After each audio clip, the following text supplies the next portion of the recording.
It was only a matter of time before this got brought up on my channel. Hey everyone, it's the Bar My Car. Welcome to another video. At 7:43 in the morning, this had dropped yesterday unexpectedly. To be honest, I wasn't expecting it, considering that there was a film due tomorrow. I mean, the same day, I believe, but doesn't really matter.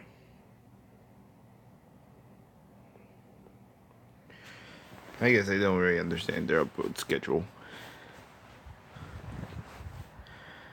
Let this game theory, will your favorite channel survive 2020? Cuppa. Now there is no doubt you've heard of this whole child online protective privacy act or whatever it's called. I was just gonna make up something, but I think that's close to what's actually called. It's a whole thing where YouTubers have to, say if their channel's kid friendly or not. The thing is, if they find a video, if you list something as as not family friendly, but you you there is they think that there's something family friendly in it, you can get fined for it.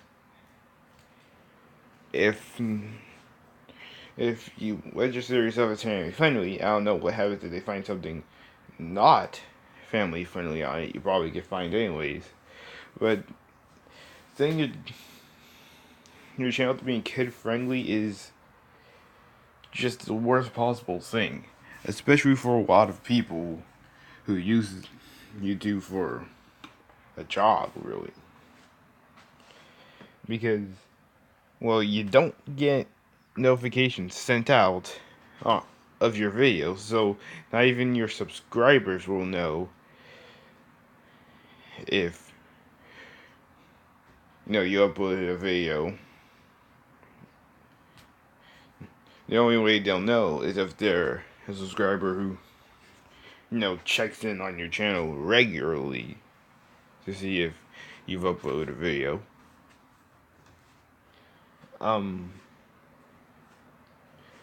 People won't be able to comment on that video. There's a bunch more stuff, but the main thing is that you lose 90% of revenue. So if that video is set to being family friendly or wherever, or your channel, I can't really say which. I don't really understand it.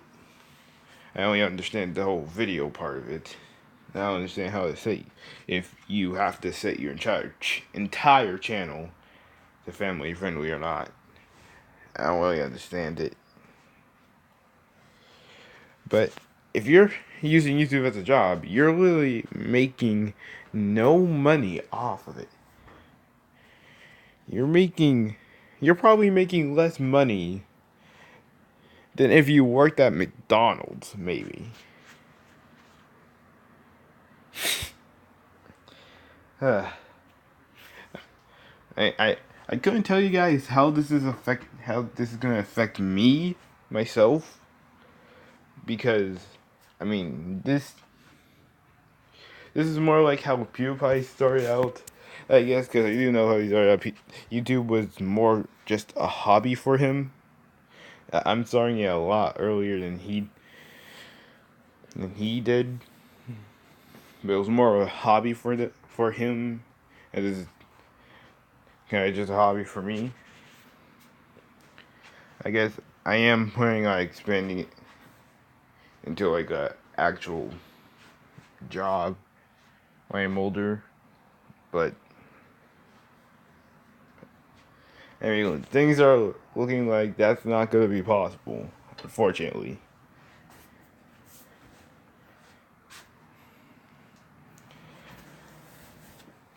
Like, I don't know how this is gonna affect my channel in any way since I'm so small, and I'm not using this channel to make money or anything like that. I don't even think I'm getting any actual money, but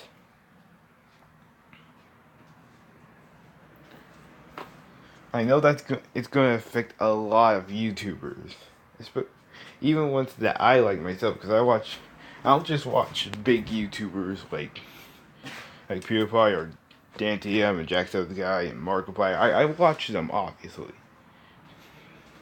There are also smaller YouTubers like Daco, DA Games, and a lot of others.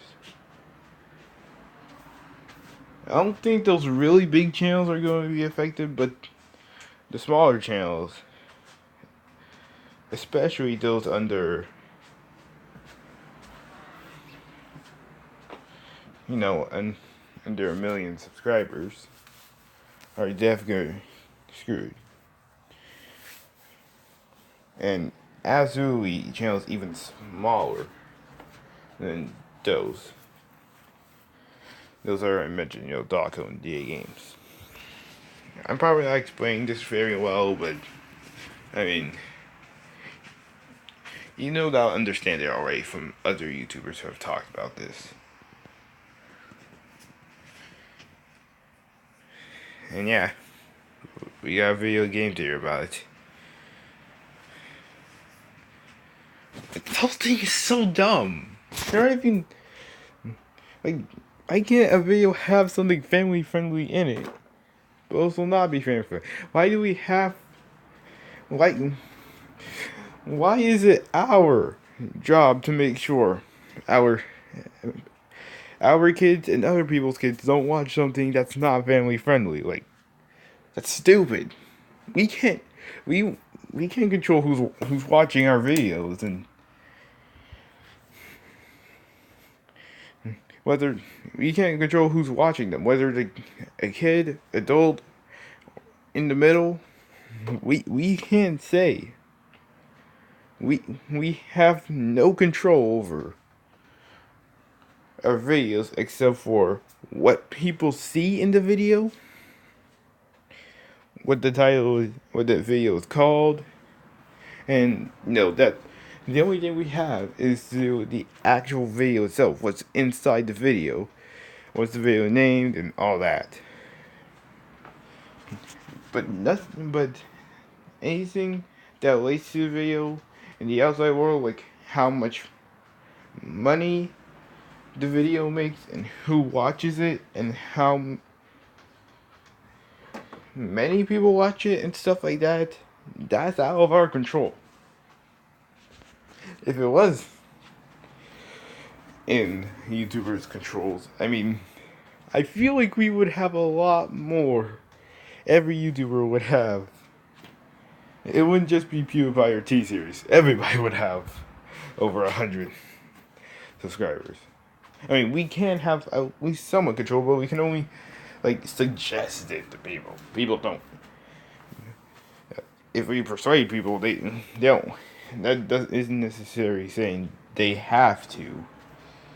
The thing we're suggesting or persuading them to check out Trouble. Anyways, we're on the couch again. It's serious this time. I'm on the couch. The thumbnail looks like this. Or maybe even if we're feeling spicy. That was the one. This episode is probably going to be serious. And it is. One of the most serious ones of these couch times, these mat chats that we've had. So let's just hop into it. Hello, Internet. Welcome to Game Theory. No intro. What could honestly be one of the last times? Because in 1 month, we're getting ourselves a new year, a new decade, and most importantly of all, a new YouTube. One that threatens to wipe out huge chunks of content and content creators that you know and love and have been watching since you were young. Especially the ones that you've been watching since you were young. Mm-hmm. And if you're a content creator on this platform right now, I'm telling you right here that you have got to be nervous about what 2020 is bringing to your life and to your channel. What we're talking about today should, for all intents and purposes, have some positive effects. But Obviously. be careful what you wish for, friends, since it'll be taking with it, well, it's actually hard to tell how far-reaching this thing's gonna get. But if you're a channel like Dan the Diamond Minecart, Collins Key, Guava Juice, if you play or enjoy watching Roblox, Wait, guava juice. if you're a gaming channel in No, I don't general, want and guava especially a juice. Minecraft channel, you better be worried about what 2020 has to offer. The YouTube animation community, finally back and thriving after years of struggling to find a foothold on this platform. Exactly. They're at risk. Heck, after surviving years of press outlets trying to take him down, it might even be the thing to finally sink the captain of the old 9-year-old army over there, PewDiePie. And I'm not calling out any of these channels without reason. They need, and we all need, to be aware of what's coming, and we need to start talking about it. We as content creators need to start Fighting telling our against it. stories. Heck, we might even need to be changing our content. Most importantly, we need to spread awareness of this massive sledgehammer that's going to be hitting our channels and, more importantly, our communities in literally 1 month. And it's time that we break the silence about the impact it's going to have here on YouTube. I wish that what I was talking about right now were funny or clickbait in some way. But Exactly, it's a joke that's but- not play for views. It's the fallout of a recent settlement between the FTC and YouTube about what content is and isn't allowed to have advertisements on the platform. You might have seen some of this addressed by channels like Phil DeFranco, Lindsay Ellis, a few other people out there. They might have mentioned terms like FTC, COPPA, advertising laws, or you might have noticed some of the articles circulating about YouTube having to pay a massive fine in websites like The Verge or The New York Times. Now, why should you care about some random law or YouTube having to pay some big fine? You don't know your FTC from your FDA from your WTF. And none of this has anything to do with you or what you watch on YouTube, right? Wrong. But to understand why YouTube channels might be disappearing, or at the very least, their content might be changing substantially from what you've grown accustomed to, we have to look at what's been happening over the last couple of years on YouTube. And what they're used Clearly, to YouTube as well. over the last 2 years has been really working to Not navigate just the us. tricky waters of kids' Not content. just viewers, I mean. It really began back in 2017 with Elsagate, where YouTube suddenly came under fire for the sheer volume of adults choosing to dress up in Spider-Man costumes in their spare time and then chase around the frozen Princess Elsa for about 15 minutes, uploading it onto the platform and profiting. Sometimes, to really spice up the formula of those videos, the Joker would be mixed in too and trying to woo Elsa. Sometimes Elsa was even pregnant. It was top-tier quality kids content. No, it wasn't. It was just a weird time. It was YouTube very, agreed, very weird. wiping out those channels from the platform as well as other questionable kids content. Then, earlier this year, YouTube came under fire yet again when it was found out that the comment sections in some kids' channels were becoming message boards for, how do I put this? You know, the kind of people The who bad- watch kids' channels and are old. The bad people who ride around in white vans that kids should never go near. Enough and creepy enough to use the comment section type down there. Yeah, you get it, right? Yeah. And I'm not talking about mothers who are sharing parenting tips down there. Fine, YouTube That'd be makes it fine. so that comments are disabled on those videos. Another problem solved. Boom, moving on with our lives. But it's the most recent controversy that suddenly pulled in creators large and small without any of us actually realizing it. You see, a few months ago, YouTube was fined for violating COPPA. That's these guys right here. The Children's Online Privacy and Protection Act, which was established way back in the off days of 1998, back when the internet really started to take hold and kids realized that it was the cool place to be. Well, during that time, advertisers also realized that it was the cool place to be because, quite frankly, it was a place that they could market lots of stuff to gullible kids. So COPPA was put in place to keep children's websites from collecting data about kids under 13 without their parents' permission. Now, why would you do that? Well, the idea is that children are impressionable and they can't distinguish ads from regular content. So it's unfair and unethical to advertise to them. And this principle isn't wrong by any means. It's actually been proven time and again by science. I've actually talked about it before over on Film Theory during my episode that looks at the scarily illegal merchandising practices of Jake Paul. So, if you want more information on children's development as it relates to advertising, or are just looking for more reasons to dunk on Mr. Everyday Bro, Sit. I'll leave a link down in the description. The long and short of it is that with all the data on people that's available on the internet, advertisements can just get scarily personal. And I think we can all agree that it is not okay to get too personal when you're dealing with someone else's kids. So COPPA then was meant to be the solution to this problem. Basically telling websites, hey, don't go collecting creepy data on kids like where they live, what school they go to, why they were picked last at dodgeball last week. Fine, that's all well and good. Totally valid. But the original writing of this law is, I mean, it's laughable. According to the act, you can only collect... Yeah, the thing is, it's so vague. It's so unspecific.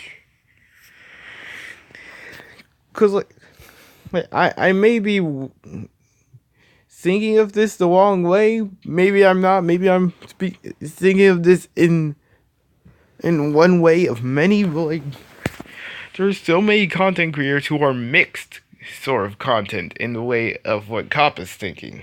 No, there are channels that are strictly family friendly,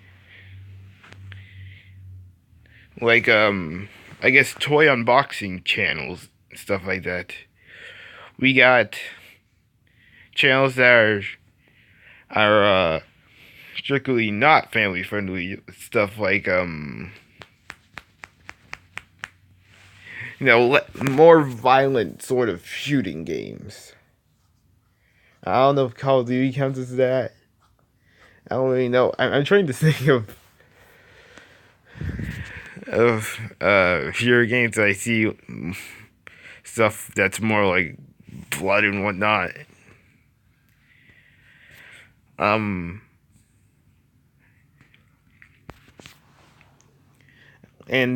But then there are people who are family friendly, but play something that may not be so family friendly, or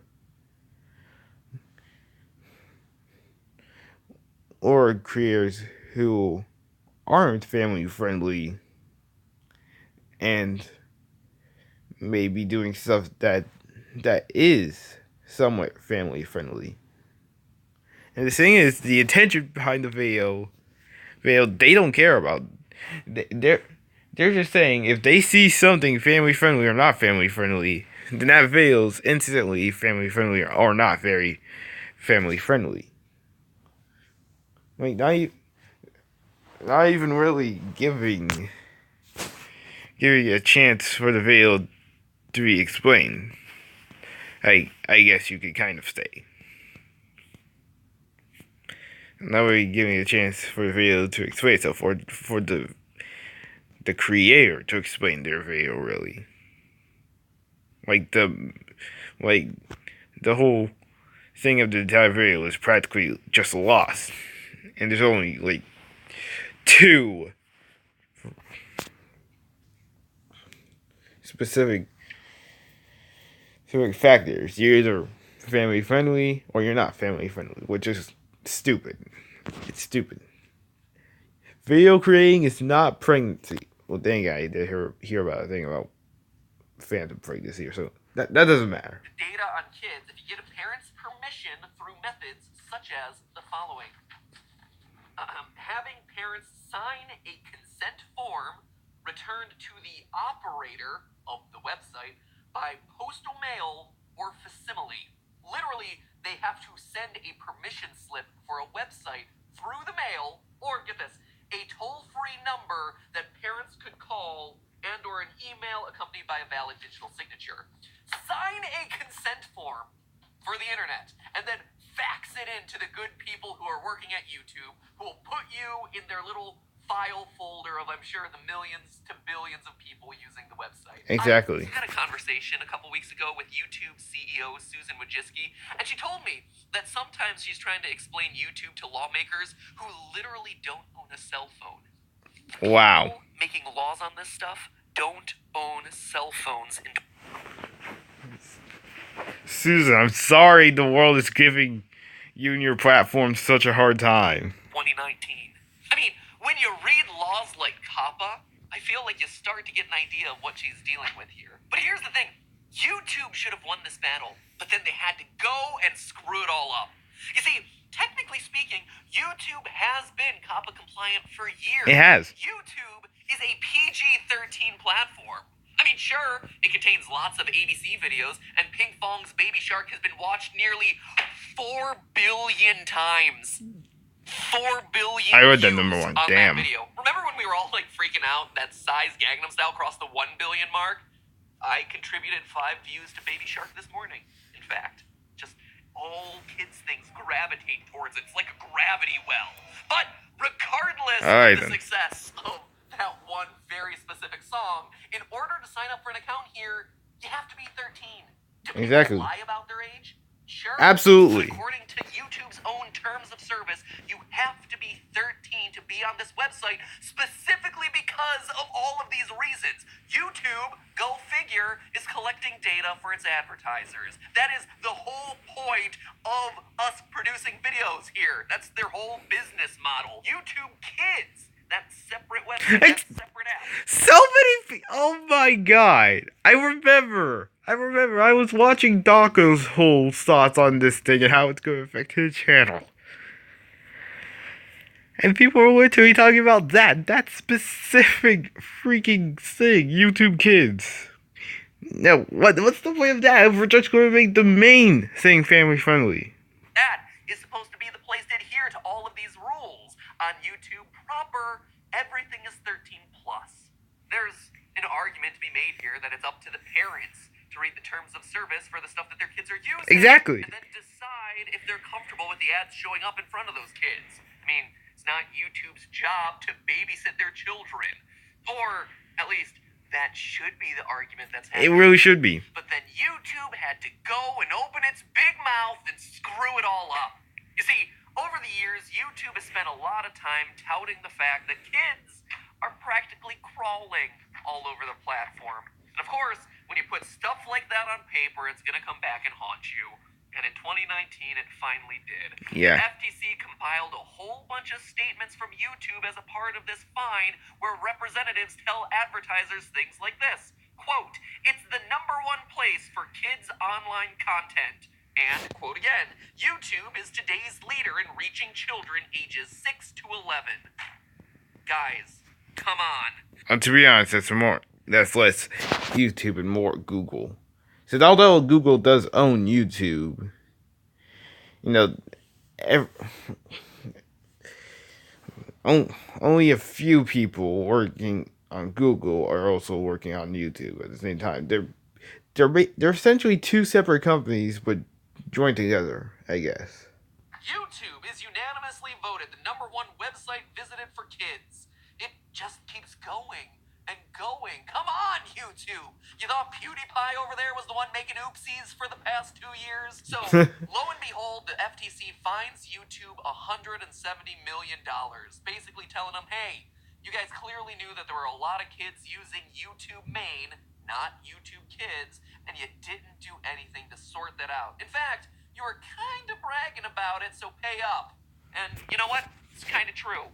Now, again, those kids should have all been using their parents' account, meaning that they should all have permission from their parents, or at the minimum, implicit permission from their parents. I mean, sure, it's no Pony Express telegraph wire to the YouTube home office in San Bruno like COPPA requests, but, you know, technology changes over the years.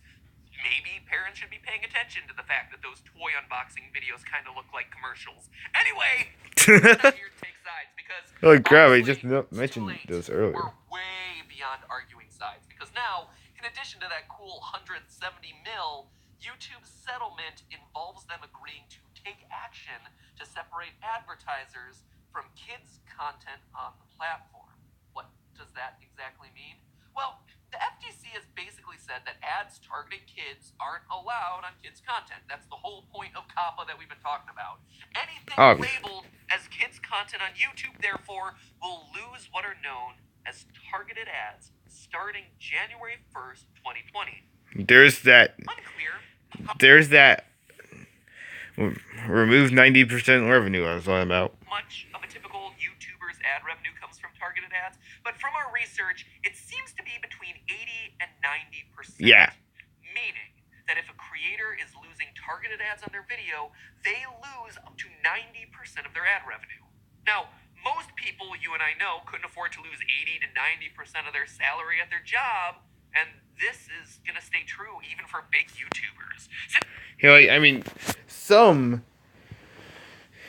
big YouTubers, I feel like they would probably be fine, but I mean, there are other big YouTubers like Game Theory and Film Theory themselves. Like, I know that seems stupid considering they have millions of subscribers and they get millions of views on their videos, meaning that they're making a lot of money. But you gotta remember, it's not just Matt, Steph, and just one editor or something like that. No, it's a whole team of people, and all those people, they aren't just like family of Matt or anything like that. No, I don't even know if they have like part-time jobs. Game Theory might be their only job. YouTube might be their only job as well, working for Matt to help him make these videos. So, and considering it, if it's either a part-time job, a full-time job, or whatever, they have to be paid. You know?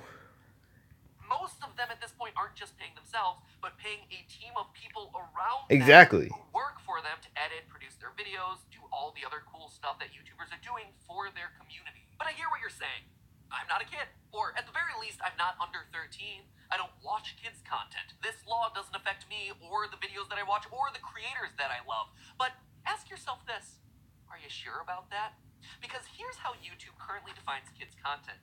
It's content that, quote, intentionally is aimed at kids, includes characters, celebrities, or toys that appeal to children, including animated characters or cartoon figures.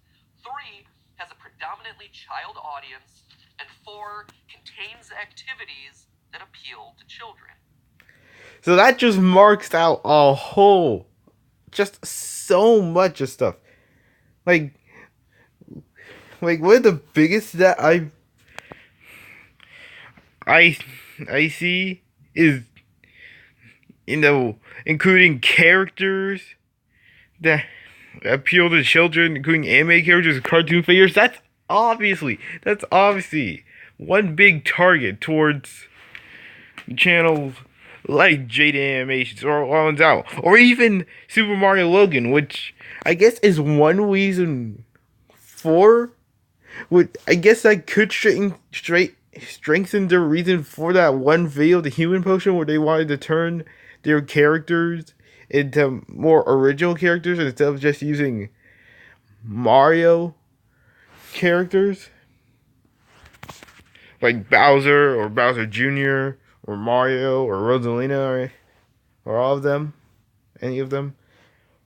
And contains activities that appeal to children. I mean,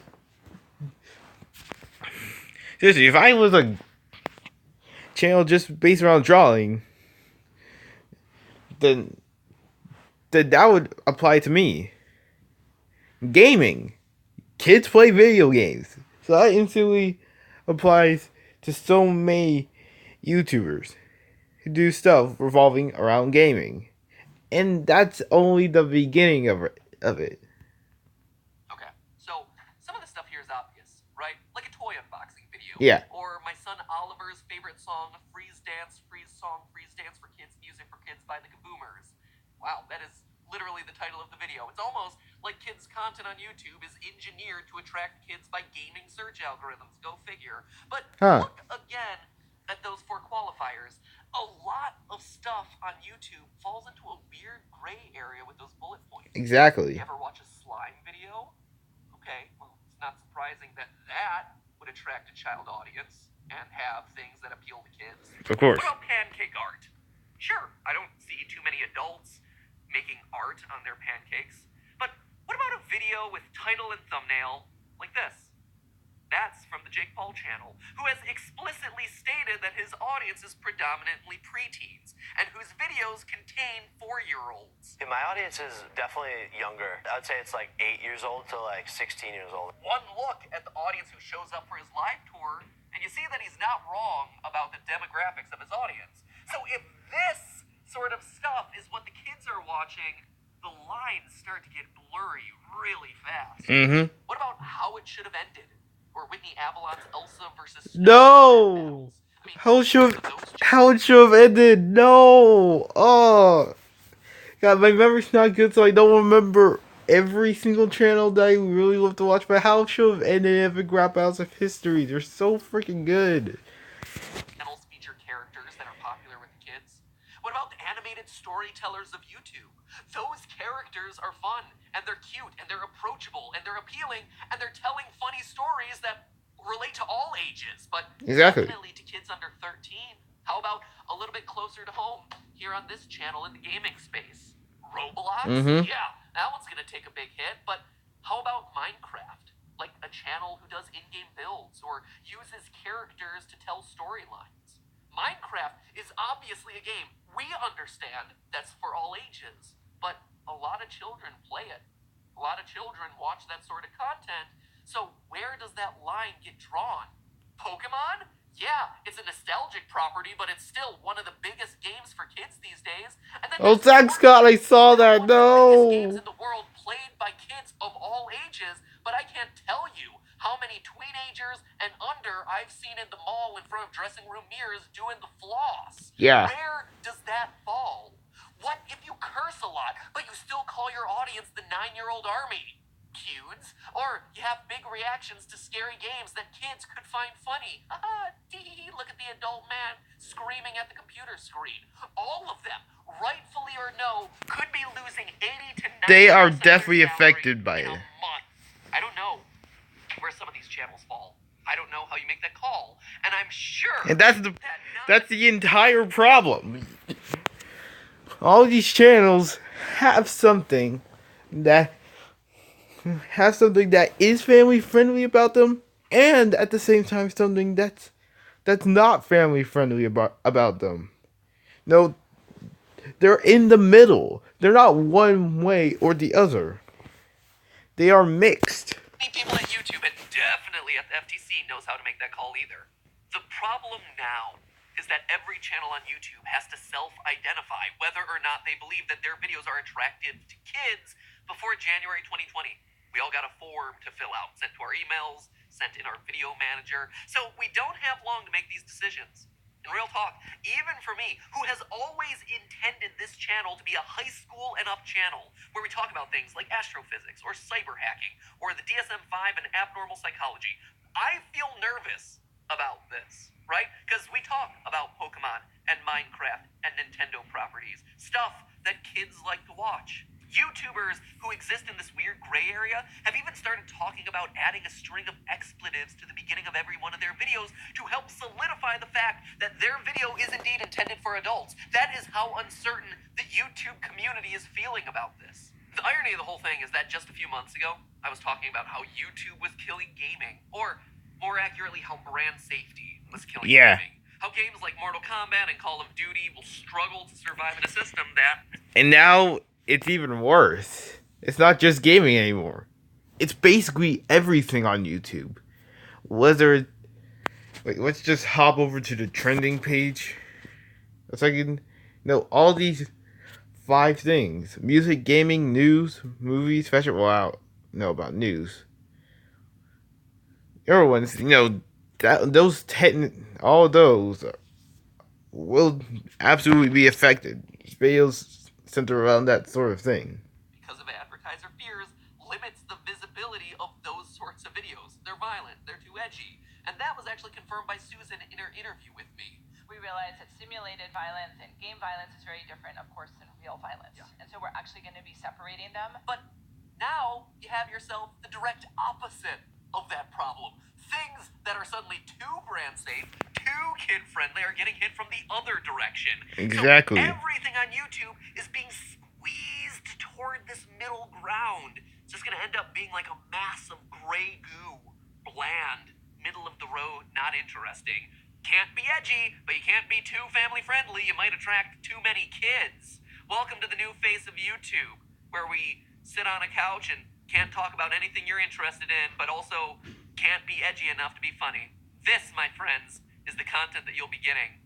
Let's cut to a guy teaching us how to write a master's thesis. Make sure he's standing in front of a very neutral whiteboard.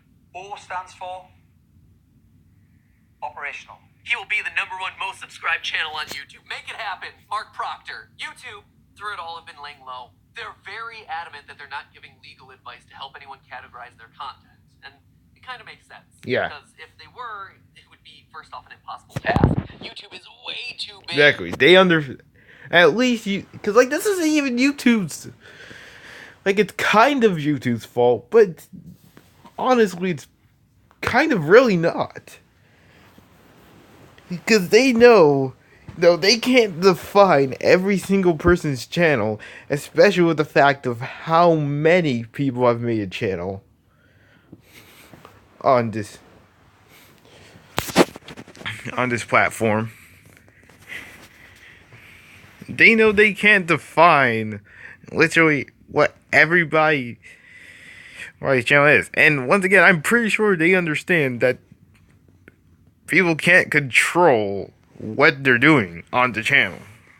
I mean, what people are seeing on the channel. I feel like they have at least somewhat of an understanding of that, even if they did do something that really went against that in the past. They probably at least have some sort of understanding of that.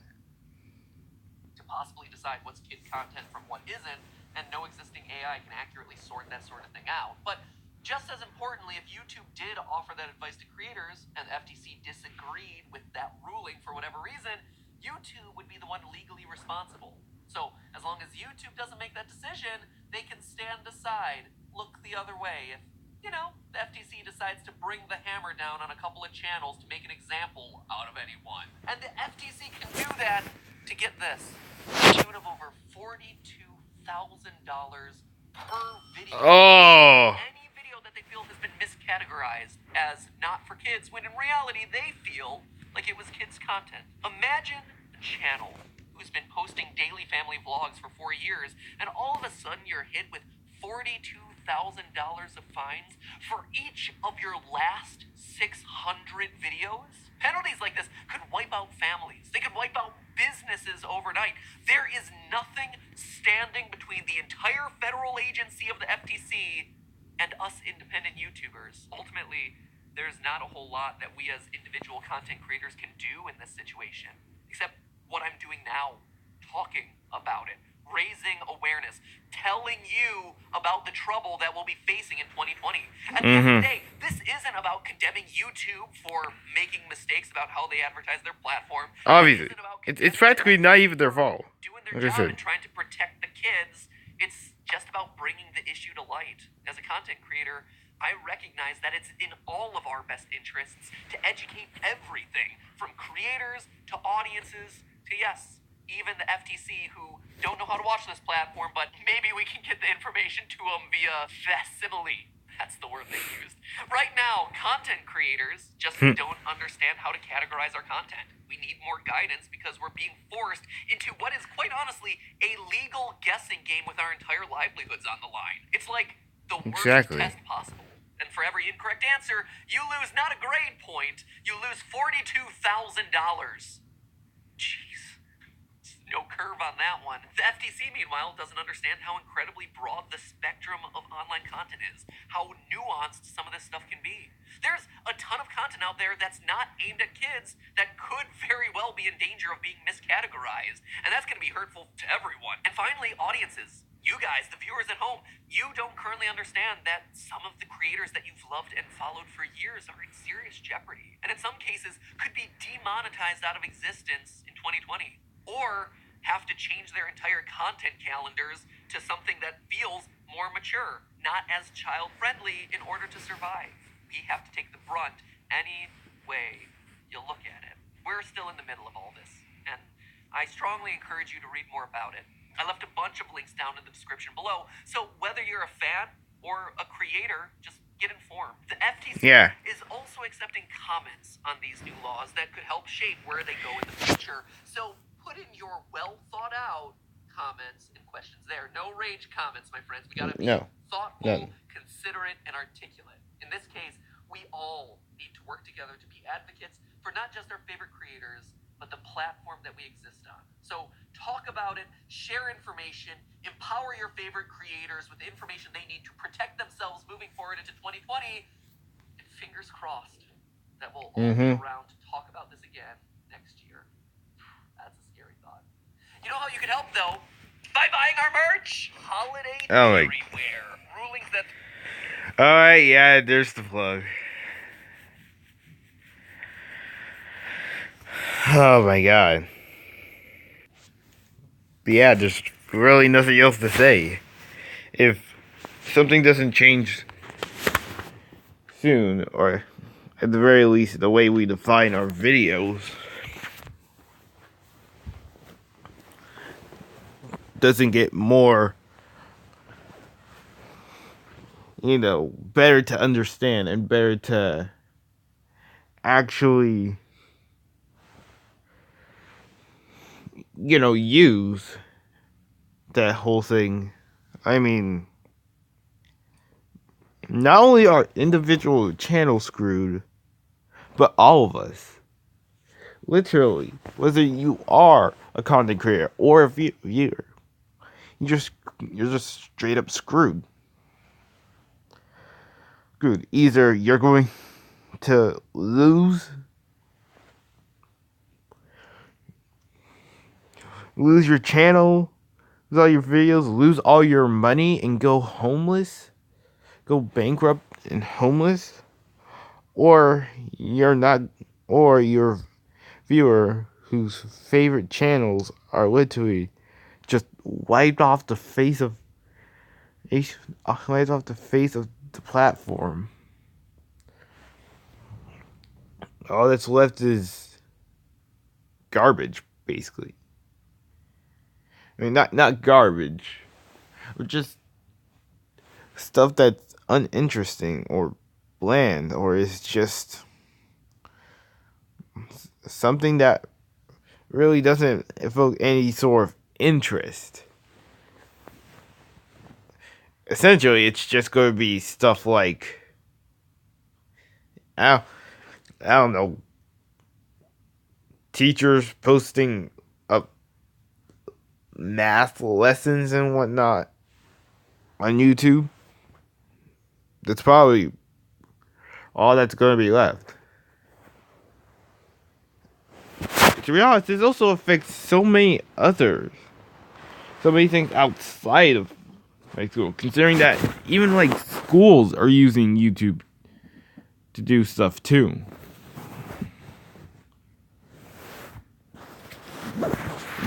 It's real. Honestly, it actually kind of goes even past. Actually, it obviously does go past just what goes on YouTube. Obviously, going in real life, because like I said, content creators will absolutely go bankrupt. Well, I mean, those freaking fines. Sure, there are channels who make millions, thousands of dollars. Well, I don't think any makes millions, but they've at least gotten their money count in the millions, sure. However you would say it. Like, there's making thousands. $42,000 per video. Per video. If you've been on this channel, I've been on this platform since, let's say 2010. That's well over probably up to $1 billion, maybe. I don't even know. I'm not good at math, but yeah.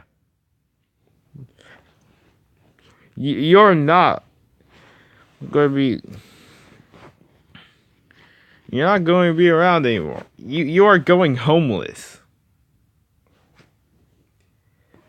This isn't just endangering our lives on YouTube. This is endangering people's everyday lives. So, just for a simple little thing that they can't even control, even. It's like I said, YouTubers can't say who's watching their videos, and I mean, obviously, people are going to. Literally everybody of all ages is probably going to enjoy something kid friendly from their not so kid friendly YouTubers or anything like that.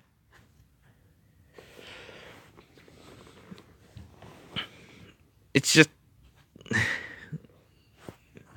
there's practically, and the thing is, YouTubers they even really get a say in this even. Yes, I may be going about this the wrong way. Maybe saying this the wrong way, but yeah. Yeah, I've always forgot what I was gonna say. Yeah, it's a really, really freaking big deal. And it's going to affect literally everybody on this platform. Not just the big channels. Not just the viewers of said big channels. Literally every single channel that exists and is continually thriving off of uploading videos.